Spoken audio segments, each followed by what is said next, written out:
Barra de Opinión presenta. Cosas es la justicia que se me debe a mí y a las familias de los muchachos que se fueron asesinados junto con mi hijo.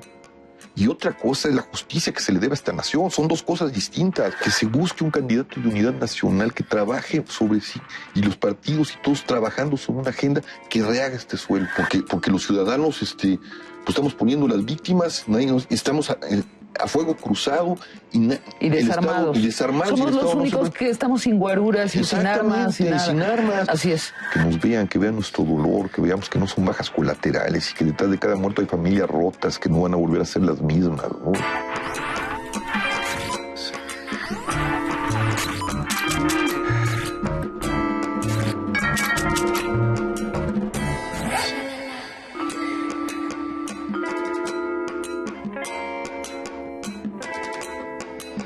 El mundo ya no es digno de la palabra. Nos la ahogaron adentro, como te asfixiaron, como te desgarraron a ti los pulmones. Y el dolor no se me aparta. Solo queda un mundo por el silencio de los justos. Solo por tu silencio y por mi silencio, Juanelo. Javier, Sicilia es el poema que escribiste a tu hijo asesinado por criminales. Lo leíste ante la gente en el Zócalo de Cuernavaca. Dijiste, es mi último poema. ¿Sigues pensando, un mes después, sigues pensando que es tu último poema? Sí, es mi último poema. Haré algunas precisiones porque lo leí tal como lo escribí, ¿no? Y quiero hacerle algunas precisiones para que... Pero sí es mi último poema, ¿no? ¿Qué precisiones le harías? Sobre todo el final, ¿no? El final es...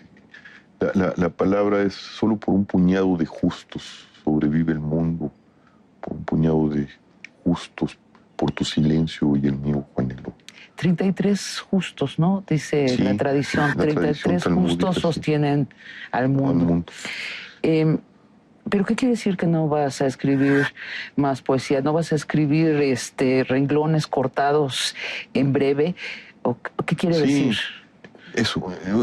La poesía yo creo que es el lenguaje sagrado de la modernidad, ¿no? Es decir, y viene de una tradición. Lo que pasa es que yo la relaciono a esa tradición porque es mi tradición, que es la tradición judía cristiana. Yo soy católico. Los profetas eran los poetas de su tiempo, ¿no? Devolvían los significados de la tribu, ¿no? Mallarmé lo entendió muy bien también, ¿no? Él decía que el poeta es la voz de la tribu, ¿no? Y bueno, yo escribo la poesía sagrada en ese sentido, ¿no? Entonces creo que como le digo, en ese poema se lo digo a mi hijo, el mundo ya no es digno de la palabra sagrada, ¿no? El asesinaron, pues. Y como vengo de esa tradición, para mí el Cristo es la palabra encarnada, la palabra sagrada que fue asesinada. Un Viernes Santo acabamos de pasar la Semana Santa, y que aguarda la resurrección. Javier, está en el silencio. Pero precisamente por eso, porque los poetas son los profetas de hoy, te lo pondría de otra manera. Estás apalabrando el dolor brutal de mucha gente que ha perdido a seres queridos en esta guerra. Estás apalabrando también la desesperación de una sociedad civil que no haya qué hacer, y estás, además de apalabrarlo, convocando a esta sociedad civil a acciones concretas. No es lo que estás haciendo, es poesía social, en marcha, en movimiento. Poesía en actos, encarnada. Sí, por eso decías, a final de cuentas, aunque ya no escriba en la intimidad, pues me he vuelto la voz de la tribu, ¿no? La voz para hablarlo en términos liberales y republicanos, la voz de la ciudadanía, ¿no? Así es. Y en ese sentido, a pesar de que el poeta que trabaja en su escritorio esté en silencio, entró en la asfixia del silencio de la muerte por mi hijo, la función del poeta sigue, ¿no? Es decir, sigue en su función más profunda, que es ser la voz de la tribu, ¿no? Es decir, ahorita, a través de mi voz, de mi condición de poeta, quizá por eso eligieron a un poeta, se está canalizando la voz de los dolores, de los pendientes, de las desesperaciones, del sufrimiento de la nación, del etos de la nación. ¿Pudiste haberte ido, después de enterarte del asesinato de tu hijo, pudiste haberte ido a padecer el duelo en tu casa? Sí. Lo que hiciste es saliste a la plaza pública, al Zócalo de Cuernavaca, a estar entre la gente, y la gente se te acercó y te habló. ¿Qué te dijo, Javier, la gente? Pues venía mucha gente con muchos dolores, es decir, esta gente, si lo que yo digo es que mi hijo le detonó algo, le puso nombre a 40,000 muertos, es decir, y puso en evidencia, visibilizó que esos 40,000 muertos que el gobierno ha criminalizado porque y ha tomado como simple bajas colaterales, como seres anónimos, como seres que no merecían la justicia porque seguramente estaban coludidos con el narcotráfico, estaban coludidos con el crimen. Al ponerles nombre, me vuelvo en ese momento la voz de esos dolores, de esos anónimos. Muchas madres llegaban desesperadas, padres que llegaban desesperados y decían, llevamos meses, años recorriendo las instancias judiciales y nada, nos maltratan. Los expedientes están tirados, nadie da cuenta de nuestros muertos. Y bueno, pues ahí vamos contigo, ¿no? Ahí vamos contigo. Puede ser que esto sea el síntoma de una enfermedad ya muy larga de México, porque digo, no es nada más la guerra, es el sistema judicial fallido, es la policía corrupta, es una clase política, que se arrebata el poder, pero no tiene ideas de grandeza para el país. Tal vez nos toca vivirlo. Es un largo pudrimiento, ¿no? Es decir, yo creo que este pudrimiento de la nación, de las instituciones nacionales, empezó con el callismo y el PRI, ¿no? Es decir, el fundamento del PRI que gobernó este país mafiosamente. O sea, llevamos 83 años enfermos. Enfermos, pero hay un responsable de 40,000 muertos que se llama Felipe Calderón. Es decir, Felipe Calderón no es responsable del callismo para acá. Sí, de la basura, ¿no? Pero es responsable de haber hecho una guerra equivocada, fallida, mal planeada, mal dirigida, mal pensada, ¿no? Porque él creyó que los criminales estaban en la calle. Pues sí estaban en la calle, pero porque estaban adentro las instituciones. Porque están coludidas con las instituciones. Vamos a regresar al aspecto político de eso, pero yo quisiera hablar un poco más de tu caso personal y después de tu biografía. Sí. Antes de entrar a lo político. No te preocupes, es más importante yo que lo humano, que lo político. Aunque lo humano reclama lo político. O hacer nacer lo político desde lo humano, ¿no te parece? Que es lo que no ha pasado. Lo que no ha pasado, lo que hace falta a este país. Así es. Te presentaron a uno de los supuestos asesinos de tu hijo y de los otros 6 amigos que lo acompañaban, Rodrigo Elizalde Mora, y él confesó que había cometido el asesinato y, sin embargo, tú pides la renuncia del gobernador de Morelos y convocas a una marcha que parte de Cuernavaca el 5 de mayo. ¿Por qué no te convenció el criminal? Ese no era, ese criminal no era. ¿No era? No era, o sea... ¿No era legítimo? No, absolutamente no era legítimo, estaba cayendo en contradicciones terribles, lo demostró mi abogado, que está como coadyuvante en la investigación. Bueno, es un delito gravísimo presentar grave, un criminal falso, ¿no? Como ese chiste, los chistes luego que se basan en el horror, porque la risa viene de lo serio, de lo grave. Ese chiste cuando ponen y que define muy bien lo que le pasa a nuestras policías, ¿no? Van a ver cómo medir la eficiencia de las policías si traen a la Interpol, traen a Scotland Yard y a la PGR. A la PGR. Y le dicen, a ver, es bien simple la prueba, están en el campo, tienen 5 minutos para traernos un conejo. Scotland Yard llega así rayando los 5 minutos, o sea, los pocos fracciones de segundo Interpol, y los mexicanos pasan 1 hora, 2 horas, 3 horas, de repente aparecen y traen un elefante con la trompa de cuatro y la pata tronada. Dicen, oigan, la prueba eran 5 minutos y se tardaron 3 horas. Se les pidió un conejo y usted está en un elefante. Y el elefante responde, les juro que soy un conejo. ¿no? Lo hicieron hasta hablar, pues, al elefante, ¿no? No son geniales, ¿no? Así ha sido la historia de la justicia. Oye, en este país. México es posmoderno desde siempre. Inventamos la realidad, ¿no? Surrealista, ¿no? Surrealista. Dicen que Dalí decía que no soportaba este país porque era más surrealista que sus pinturas, ¿no? Sí. O kafkiano, que es más Tenemos horrendo. una horrible dificultad con la verdad que ahora está haciendo una crisis. Y en el mismo sentido te pregunto, este lunes, el lunes de esta semana, el coordinador de seguridad regional de la Policía Federal, Luis Cárdenas Palomino, presentó a 2 presuntos implicados en la muerte de tu hijo y de los otros asesinados. Y estas personas también confesaron que lo habían cometido. Vamos a ver si son legítimas. Mi abogado estaba allá, fue a ver a la procuradora y seguramente va a ver que concuerden las cosas, ¿no? Porque... ¿Lo dudas?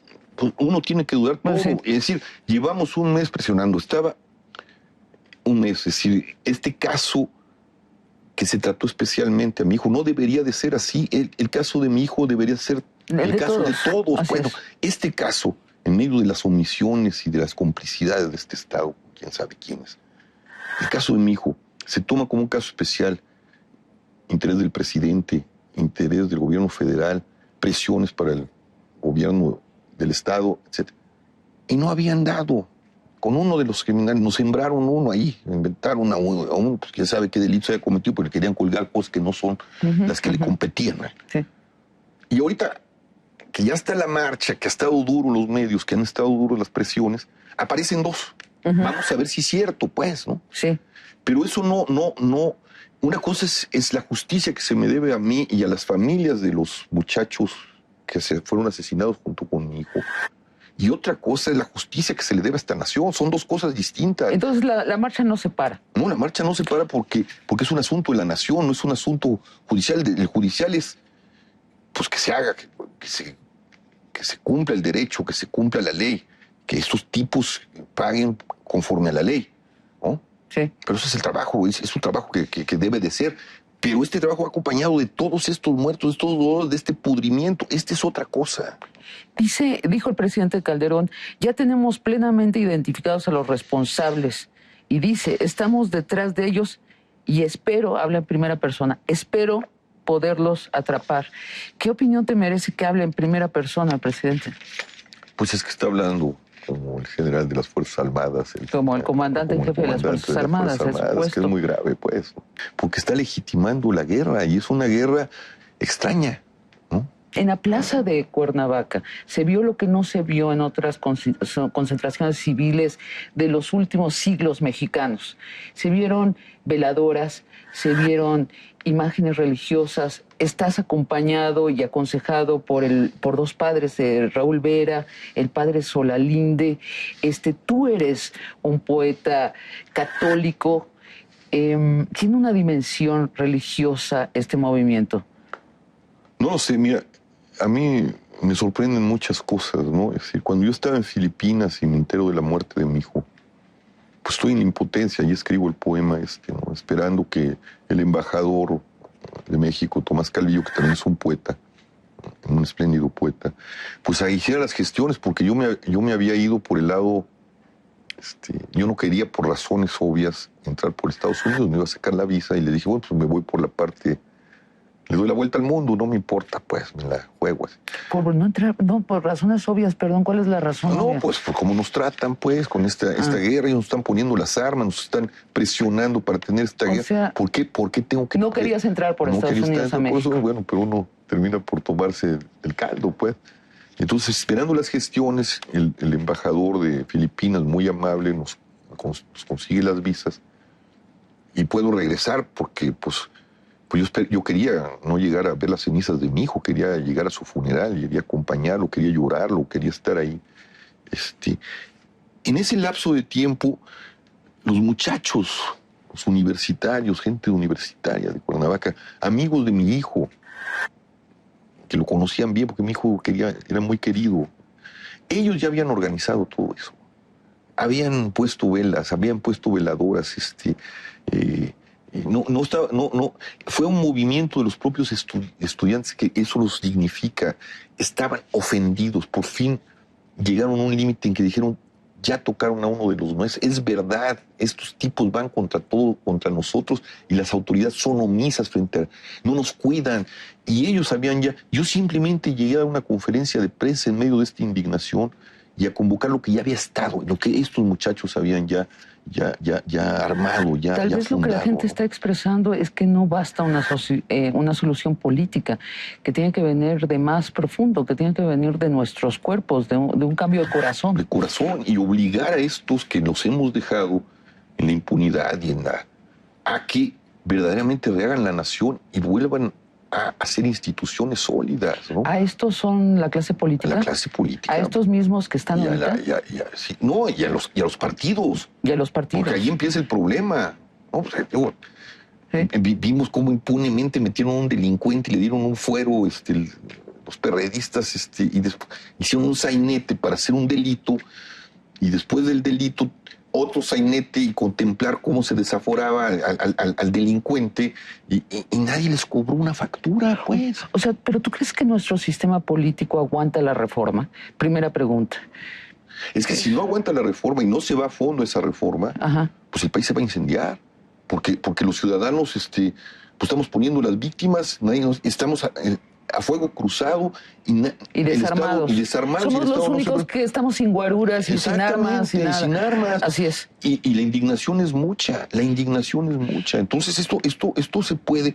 Yo creo que hay que aprovechar la clase política, que tiene que entender que lo que estamos diciendo es en serio y es razonable, y que si no, lo que queda de las instituciones, que ya casi son cascarones, pues va a llevar esto a un espacio sin retorno y sumamente grave.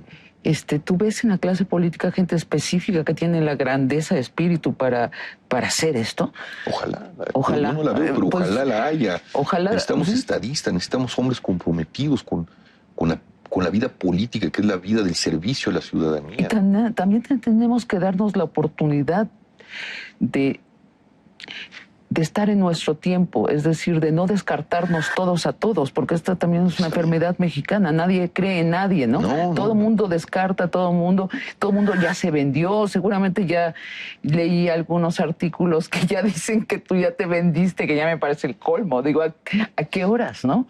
No, pues he tenido que pelearme contra todo el mundo y arrojar a todo el mundo para que no se confunda la gente, ¿no? O sea, yo no, al contrario, si algo tiene esto y si algo se reconoce en esto, es porque pues tengo una dignidad moral, ¿no? Que es la dignidad moral que todavía, este resto de dignidad moral que todavía subsiste en una buena parte de la nación mexicana, ¿no? Hablemos un poco de tu formación. Tú fuiste a una preparatoria de misioneros del Espíritu Santo. Sí. ¿En algún momento pensaste en ser sacerdote católico? Sí, de chico siempre yo admiraba mucho la figura sacerdotal, y luego me formé una parte con los lasallistas y mi prepa, donde realmente tuve una mejor formación, aparte de mi padre. Pues mi padre era un gran poeta y un católico profundo, un hombre de fe profunda. Por eso mi vínculo entre la poesía y la fe son una misma cosa, ¿no? Ajá. Y después que salí de la prepa, los que me gustaban eran los jesuitas. Y me fui a trabajar a los cinturones de miseria con un grupo de jesuitas de la Ciudad de México. Y de ahí me fui al noviciado. Estuve muy poquito. ¿Estuviste en el noviciado? Estuve muy poquito porque... ¿Y qué no te gustó? No es que no me gustó, es que yo no les gusté a ellos y además me demostraron algo, que yo no tenía vocación. Y mi punto de quiebre con la vocación, yo se los agradezco mucho, es que no se me da la obediencia. Muy interesante, sí. Si la castidad de alguna forma es algo que uno asume, sí. La pobreza es algo que uno asume, pero ir en contra de tu conciencia o no poder decir ciertas cosas, como sucede con cualquier tipo de institución, sí, porque estás bajo obediencia, eso sí yo no lo puedo soportar. Hablemos sí, más de obediencia y desobediencia en la iglesia. Méndez Arceo, el obispo rojo de Cuernavaca, uno de los forjadores de la teología de la liberación. ¿Tú estuviste cerca de él? No, lo conocí, lo admiré mucho. ¿Lo conociste? Yo estoy más cerca de Iván Illich. ¿no? De Iván Illich. Sí, mucho más cerca Bueno, de y Illich. este fue el movimiento que Juan Pablo II extirpó minuciosamente, fue recogiendo a estos forjadores de la teología de la liberación por el continente para desmembrar esta posibilidad que yo creo que fue Un error tremendo. la oportunidad más grande del siglo XX que se le fue a la Iglesia católica y a nuestros países Yo latinoamericanos. estoy de acuerdo que había cosas que pulir en la teología de liberación y en los grupos de base, ¿no? Pero eran pulibles. Desmantelarlas fue verdaderamente siniestro. Ahora, yo sí me distanciaría, yo no quiero revivir ni reeditar la teología de la liberación, ¿no? Pero digamos que estos son antecedentes históricos que tienen también, no aparecieron ahí las veladoras en Morelos mágicamente. No, mágicamente no. Sí hay un germen, ¿verdad? de una historia secreta, católica, profunda, truncada. Pero sí hay algo que tenía la teología de la liberación, o aún tiene, ¿no? Porque don Samuel venía de ahí, ya más pulido, más trabajado. Es que es una teología que trata de mirar. No es una teología, es como un tratar de mirar la enseñanza del pobre de Nazaret, ¿no? De Jesús de Nazaret, ¿no? Es ser evangélico, pues. No es nada más la opción preferencial por los pobres, porque esa es una de las cosas, ¿no? Es el verdadero sentido del amor, ¿no? El verdadero sentido de ir al encuentro con el otro, ¿no? O con los otros, sean de donde sean, ¿no? Mirar, escuchar al otro. Sí. La palabra está repartida entre todos. Sí, la palabra está... Hay que escuchar al otro, hacer silencio para poder recibir al otro y su palabra, y viceversa del otro, ¿no? Eso lo hemos perdido. Otra parte de tu biografía y que coincide con la historia de esta corriente de la teología de la liberación posterior, Marcos, en 1995... vas a visitar a Marcos, a la realidad en Chiapas. No te pregunto, me salto tiempo, ¿te ha llamado Marcos, el subcomandante Marcos? Sí, me mandó una carta personal, yo ya se la respondí diciendo que se sumaba a esto, y un mensaje de los zapatistas. Bueno, Marcos habla como la voz del ejército zapatista, pero también los zapatistas, la parte civil tiene su... Y ellos, que son de tradición oral, mandan su mensaje oral, ¿no? Es decir, con un representante. Sí, además con una dignidad inmensa, ¿no? Porque para la imbecilidad y la mentalidad urbana son analfabetos. No son analfabetos, son de tradición oral, que es otra tradición. ¿Llegó un hombre indígena? Llegó alguien. ¿A la plaza? No, llegó alguien, sí. Llegó alguien y traía un mensaje. Traía una carta y... Un mensaje oral. ¿no? Y el mensaje oral, la carta de Marcos, pues yo a Marcos siempre lo he admirado, creo que es una gran conciencia moral, habrá tenido sus errores, tendrá sus errores como todos los seres humanos, pero la dignidad moral que tiene y que representa es inmensa, ¿no? Y cambió el lenguaje, por eso fue tan fuerte, cambió el lenguaje político, cambió el lenguaje mediático, ¿no? Le dio una dignidad y una dimensión al mundo indígena y a los sin voz de este país, ¿no? Y la carta de él era, pues, ya conocemos cómo es Marcos, ¿no? Pero lo hermoso era el mensaje. El mensaje decía, oral, esto y esta marcha, esta lucha, está más allá de la izquierda. Es una guerra contra todos. Tenemos que salir juntos. Lo entendieron muy bien. Tenemos que salir juntos. Juntos, todos, porque no... Esto está más allá de la izquierda. Y curioso porque, tú eres un hombre de izquierda, tú tienes una formación marxista. Yo te preguntaría, ¿qué es hoy el marxismo? Para ti, ¿qué es el arma de análisis del marxismo? ¿Qué es? Yo creo que Marx tiene un gran error, por eso mi referente siempre es Illich, ¿no? Yo creo que los manuscritos filosóficos de Marx son fundamentales. Nos recordó algo muy importante, al hombre, ¿no? En medio del problema del capitalismo salvaje, ¿no? Mi crítica a Marx es que no criticó la base fundamental de las... Dicen, hizo la crítica a la economía. No, trató de domesticar la economía capitalista. Y por eso la consecuencia fue el Estado totalitario, ¿no? Nunca hizo la crítica a la economía. Él era un economista burgués que trató de domesticar lo indomesticable, porque el capitalismo en sí mismo es inmoral, ¿no? Entonces, pues, la única forma de contener lo inmoral, pues, es con una fuerza dura, totalitaria. Por eso desembocó allí. Y yo creo que Illich es el que hizo la gran crítica Ajá. de la economía, ¿no? Hay que volverlo a leer. Y la defensa de las economías pueblerinas, la defensa de las economías de soporte mutuo, la defensa de lo pobre, ¿no? Contra la invasión del desarrollo y de la idiotez de que puede haber un crecimiento ilimitado. Es una idiotez. Por eso estamos como estamos, porque lo único que rifa ahorita es el poder, el dinero y el consumo. Bueno, ¿no? sí, porque estos no son como los 70s guerrilleros que querían derrocar al Estado para ocupar su lugar. Sí, Estas son gente que se mueve por dinero.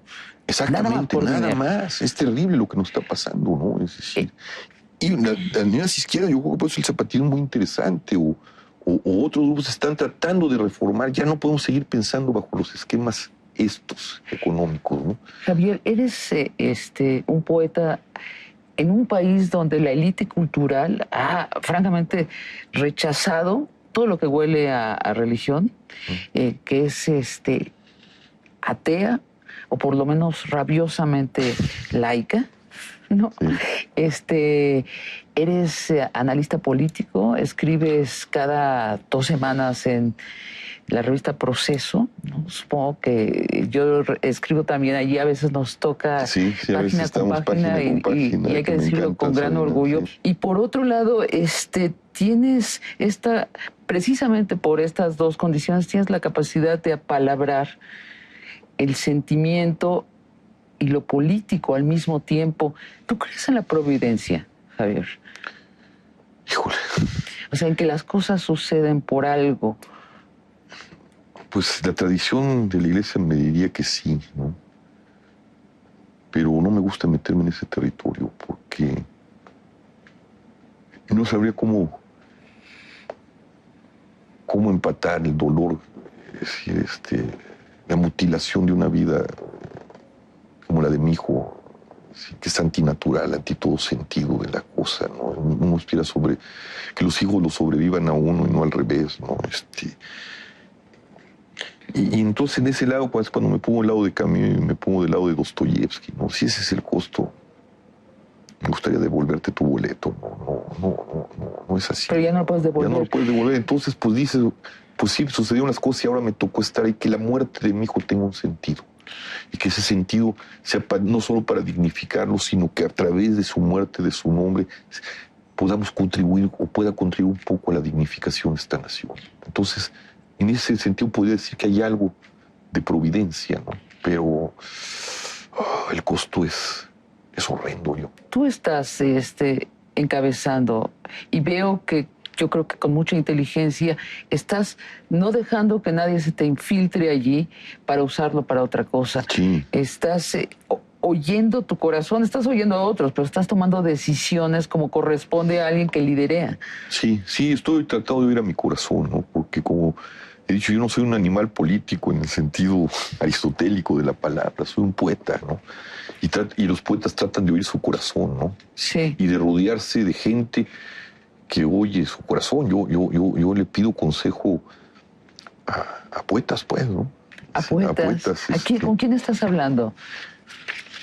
Pues estoy hablando mucho con Tomás Calvillo, con el embajador de Filipinas. Todas las noches, porque hay 14 horas de diferencia en su mañana y en mi noche, él está haciendo sus análisis políticos, porque además de ser un poeta es un buen historiador, un gran historiador. Y me dice, va por aquí, Javier, vas bien, aquí, aguas, que no se te monten, aguas, tenemos que reivindicar la palabra, tenemos que reivindicar el sentido de la palabra. Ese es uno de mis mejores interlocutores. Asesores. Sí. ¿Alguien más? Bueno, estoy en otro lado con Pietro Ameglio, que es un gran activista, también Tomás no es católico, él se ciñó más a la tradición, sí que es un espléndido maestro de yoga, ¿no? De Kundalini. Ajá. Es un gran maestro de... pero Pietro Ameglio, que viene de la tradición, sí, de la teología de la liberación, de la izquierda católica, y es un gran activista, no violento, conoce muy bien a Gandhi. Ese es otro de mis grandes Estás asesores. usando la palabra resistencia pacífica. Yo creo que nuestro problema es, Gandhi se sentó en una plaza y dijo, no me muevo, no nos movemos hasta que se vayan los ingleses. de este país Y que la no es de ellos. desobediencia civil, esa maravillosa Sí. marcha de la sal, de alguna forma esta marcha quiere rememorar en su escala y a su manera Pero la ¿quiénes marcha se de tienen Nava o que la ir? marcha de... Esta es una guerra No se tienen interna. que ir, se tienen que reformar. Se tienen que reformar. Eso Las es. instituciones o las personas. Las personas que custodian las instituciones, ¿no? Mañana, jueves 5 de mayo, muy temprano, salen caminando de la Paloma de la Paz a la entrada de Cuernavaca, que providencialmente está allí, y caminan hasta el Zócalo de la Ciudad de México. ¿Con cuántas detenciones? Con dos. Con tres. Una en Acuajomulco, que está antes de Tres Marías. Ahí pernoctamos, caminamos hasta Topilejo. Ahí vamos a pernoctar otra vez. Y bajamos hasta la universidad, la UNAM. Ahí pernoctamos otra vez. Y salimos a las 8 de la mañana del día 8, rumbo al Zócalo, ¿no? Rumbo al Zócalo. Y allí habrá un encuentro. Allí vamos, la marcha, pues vamos a llevar desde Cuernavaca, van a venir caminando todas las víctimas, pues. ¿A quién estás invitando a esta marcha? Pues a todas las, sobre todo las víctimas, ¿no? Sobre todo las víctimas. Sí, de madres, padres de familia que han perdido a sus hijos, a sus parientes, a sus hermanos, a sus padres, para que vean que existimos, que nos vean, que vean nuestro dolor, que veamos que no son bajas colaterales y que detrás de cada muerto hay familias rotas que no van a volver a ser las mismas, ¿no? Es decir, que hacer visible los dolores, los rostros de esta... ¿Cuáles son las instrucciones para ir a la marcha? ¿Hay que ir vestido de cierta manera? No. El silencio. ¿Por qué el silencio? Porque yo creo que ya llegamos a un espacio de horror indecible. Ya no podemos decirlo, ya ni siquiera podemos nombrarlo. Es un horror que nos rebasa. Y el silencio recoge eso. Es una palabra inefable, el silencio, ¿no? Sí. Y por otro lado, porque es el único espacio en donde podemos unirnos, ¿no? Y escuchar en el silencio, empezarnos a escuchar a nosotros mismos y hermanarnos en el silencio con el silencio de los otros, para escuchar una sola palabra, que es la búsqueda del rehacer la vida, ¿no? Las instituciones, la paz, el amor, la justicia y la dignidad que perdimos, ¿no? ¿Qué vas a decir en el Zócalo del centro de la República Mexicana? ¿Qué vas a decir? Va a haber dos discursos, ¿no? Yo voy a retomar mucho el discurso, voy a hablarle muy fuerte a las autoridades, a todo el espectro político, los poderes fácticos también hay que hablarles muy fuerte, porque han expoliado el país, sin democratización de los medios no hay democracia también, ahí hay complicidades feas, ¿no? Bueno, va a ser un discurso de media hora. Y después va a venir la propuesta del pacto, pues, ¿no? Y la fecha para vernos en Ciudad Juárez. Una pregunta, ¿vas a pedir la renuncia al gobernador de Morelos? Ya la pedí. Bueno, pero ¿la vas a volver a pedir? O sea, ¿no te retractas de eso? No me retracto, creo que... ¿Sigues pidiéndola? Sí, porque el gobernador de Morelos tiene deficiencias muy graves, no solo en que no cuida a la ciudadanía. Hace un año antes de que mataran a mi hijo, más o menos, los narcotraficantes declararon un estado de excepción. Sí. Y el señor gobernador, también pedí la renuncia del presidente municipal de varios municipios, el de Cuernavaca, que es priista, para que no vayan a decir que es ¿no? Y otros que son perredistas, porque donde se cometió el homicidio fue en están implicados 3 municipios, ¿no? Ajá. Bueno, pues todos ellos, el presidente municipal, el gobernador, todos cerraron las instituciones y no los vimos sino 3 días después. ¿Te sostienes en la petición de estas renuncias? Sí, yo creo que han sido muy omisos y hay 1000 casos no resueltos, 1000 casos no resueltos. Háblame del nuevo pacto. Es que es un pacto de 6 puntos, 6 o 7 puntos. Ajá. Porque si los problemas de la nación son muy grandes, pero necesitamos que podamos vigilar la ciudadanía, que podamos penalizar y a los cuales se puedan comprometer, porque si pedimos cosas, que salga el ejército, pues sí, pero es una cosa muy abstracta, ¿no? Es decir, tenemos que ser muy puntuales. ¿Y nos puedes decir alguno de los puntos? Mira, en primer lugar, que se esclarezcan, eso sí, por lo menos 6 de los crímenes que ya llevan, de los Levarón, el de mi hijo y de sus amigos, es el de Olga Reyes, no sé, hay 6. 6. Digo, Que se 6. esclarezcan. Ajá. Sí, pero 2. digo, Sí, no, pero pues esto sí. es para empezar, Sí. ¿no? Y después el compromiso de esclarecer los 40,000, ¿no? Es decir, pero empezamos por... Ese es el que te podría decir que está más claro para mí, ¿no? Porque es el... Y vamos también a otras cosas, sobre todo de seguridad, ¿no? Porque si nos vamos muy amplio, es decir, los dolores de las demandas... Queremos que México sea perfecto. No podemos, ¿no? Es decir, tenemos que buscar los mecanismos para que también haya un pacto de la sociedad civil entre nosotros mismos para fiscalizar. También la sociedad civil debe de empezar también a crear sus propios núcleos de ciudadanos, de constituyentes ciudadanos pequeños para protegernos, para cuidarnos, para decidir cómo son nuestras policías. A lo mejor repensar también que la seguridad nacional no depende del Estado, también depende de nosotros y de los tejidos. Porque hay algo, nos han vendido la idea de que el Estado ahí estaba. Es invención de Hobbes, el Estado moderno.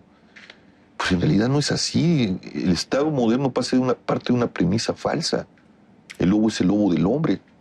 Pues si el lobo del hombre no hubiera llegado al siglo XVII, XVIII, y no estaríamos aquí sentados tú y yo. Sí. Yo creo que el primer pacto que hace un hombre cuando se encuentra con otro, una mujer cuando se encuentra con otro, un hombre cuando se encuentra con una mujer o con un niño es cómo nos cuidamos, cómo nos entendemos.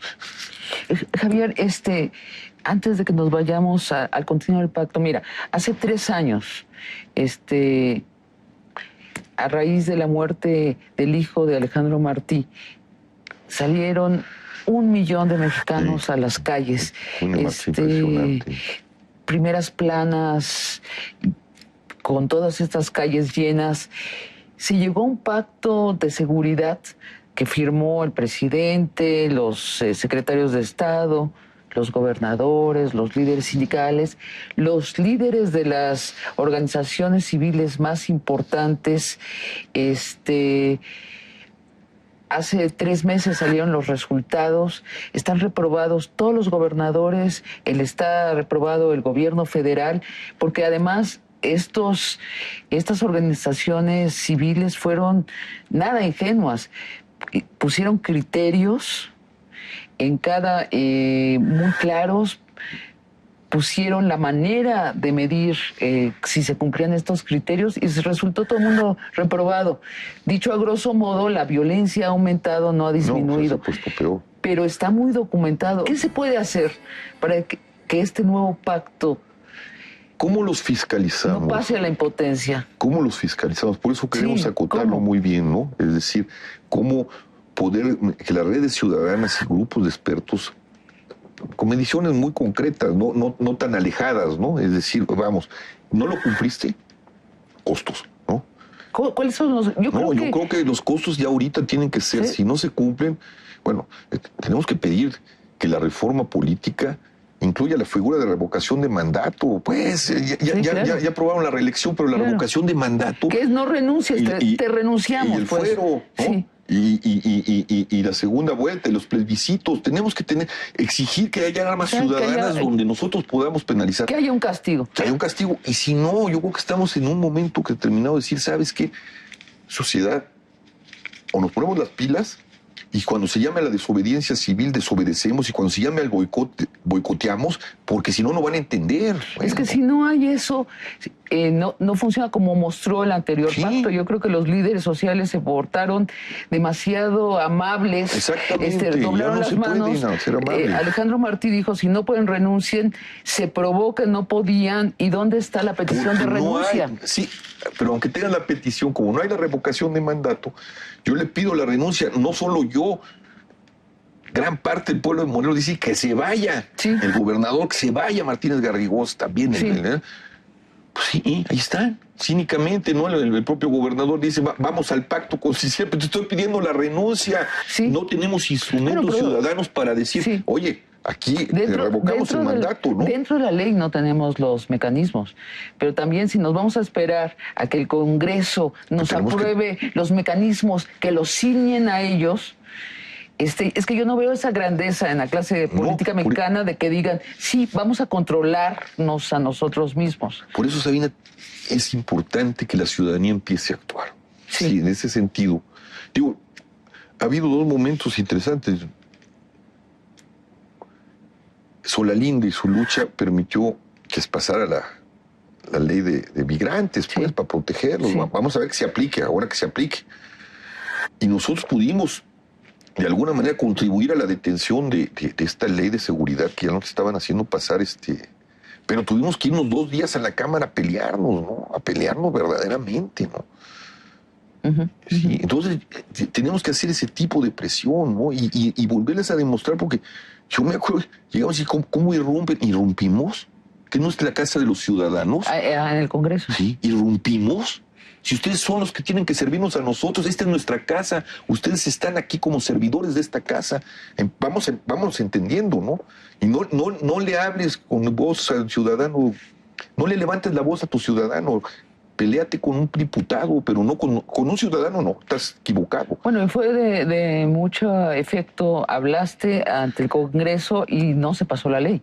No se pasó. Tú fuiste un factor que impidió que se pasara. Fue un factor que también, pero no fui yo, fue también Gallo, fue Solalinde, fue el padre Concha, fueron expertos en derecho constitucional, en derecho internacional, a demostrarles perfectamente que no. Y ya entró después nuestra presión, pero los especialistas les demostraron en qué estaban perfectamente mal la ley. Y a nosotros presionamos como ciudadanos, pues no pasa la ley, ¿no? Ahora, a mí me preocupa cuando te oigo hablar de los 40,000 muertos de la guerra, cuando oigo a otros analistas afirmar los 40,000 muertos inocentes, porque siento que es falso y creo que la verdad es mucho más útil que la mentira. También me parece falso, por otro lado, los que dicen los malos son ellos, los narcos, ¿no? Porque estamos en crisis, porque no hay un sistema que los contenga a ellos. Entonces, y creo que también simplificamos colocando a los criminales allí lejos, como si vivieran en la sierra. Viven en la casa vecina. Nos están viendo muchos ahora, ¿no? Sí, en su tiempo libre, pues ven tele, sí, son ciudadanos, también son ciudadanos, pues, ¿no?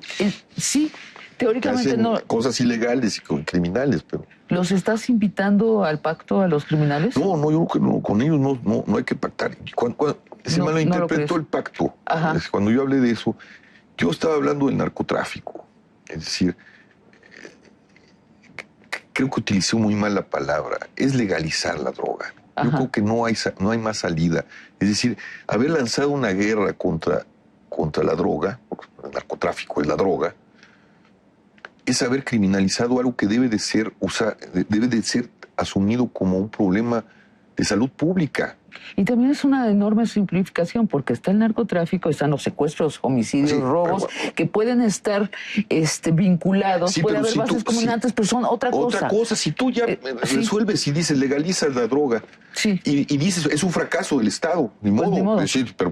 Pero es preferible. Como la prohibición del alcohol. Exactamente, es un fracaso del Estado, ni modo, aceptémoslo como un fracaso del Estado.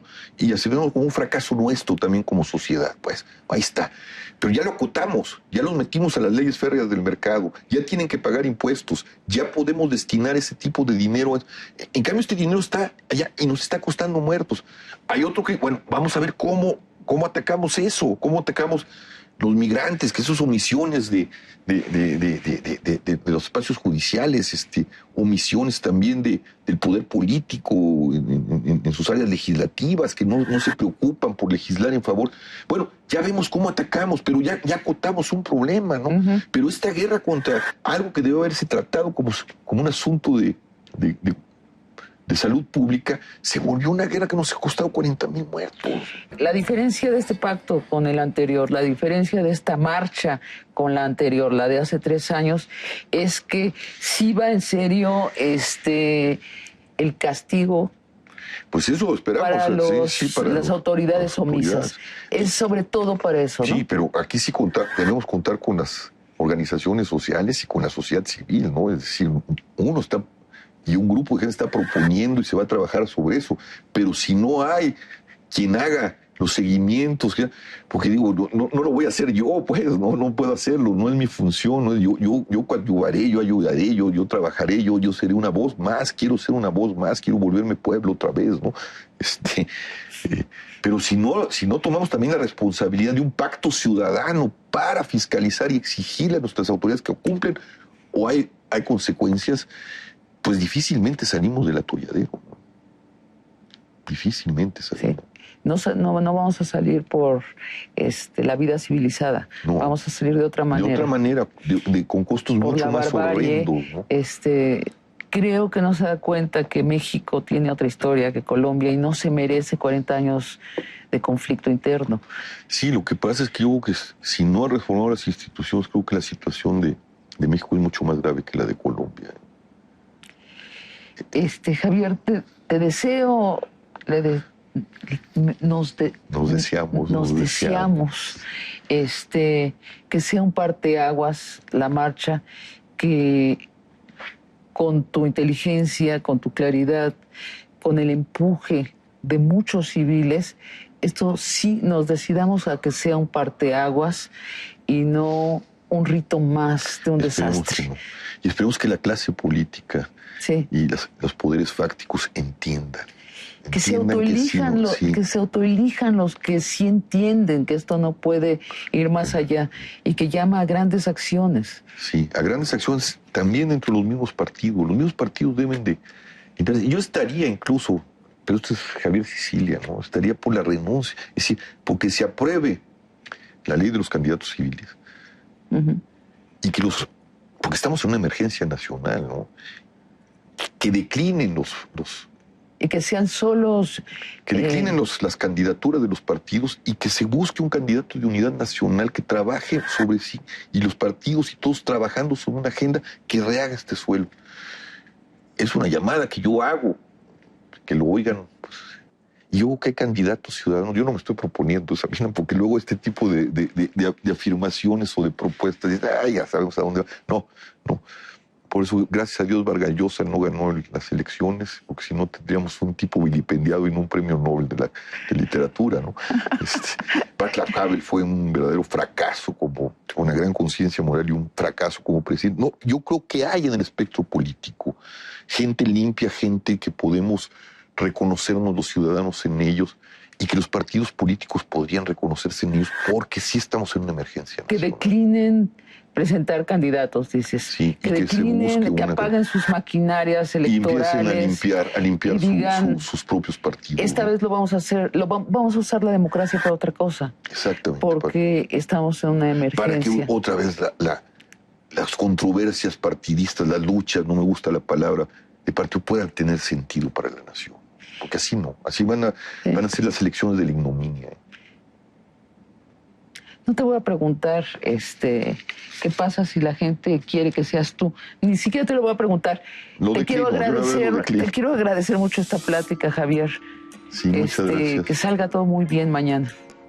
Pues gracias, Sabina, gracias por la acogida, gracias por estar, gracias por tu inteligencia, gracias por escribir en proceso y por iluminarnos también en la vida civil, en la vida política, en la vida cultural de este país. Muchas gracias, Javier. Barra de Opinión presentó. El hecho de que el Pleno del Consejo de la Judicatura Federal aprobara la aplicación de mecanismos para investigar y dar seguimiento a la situación financiera de sus integrantes y específicamente refiriéndose a los jueces, magistrados federales, consejeros, ministro presidente del Consejo de la Judicatura Federal y de la Suprema Corte de Justicia de la Nación y demás servidores públicos del Poder Judicial de la Federación a través del Acuerdo General 10/2011, que contempla la revisión tanto de su patrimonio como de su situación bancaria que deberán guardar correspondencia con el nivel de sus ingresos, no solo promoverá la transparencia, sino que además prevendrá o se detectará a quienes se enriquezcan de forma ilícita al no poder comprobar el origen de las diferencias contra los ingresos devengados. Esta medida llega a buena hora cuando el fortalecimiento del Estado de Derecho en nuestro país exige certeza jurídica y transparencia a través de la rendición de cuentas y la erradicación de la corrupción.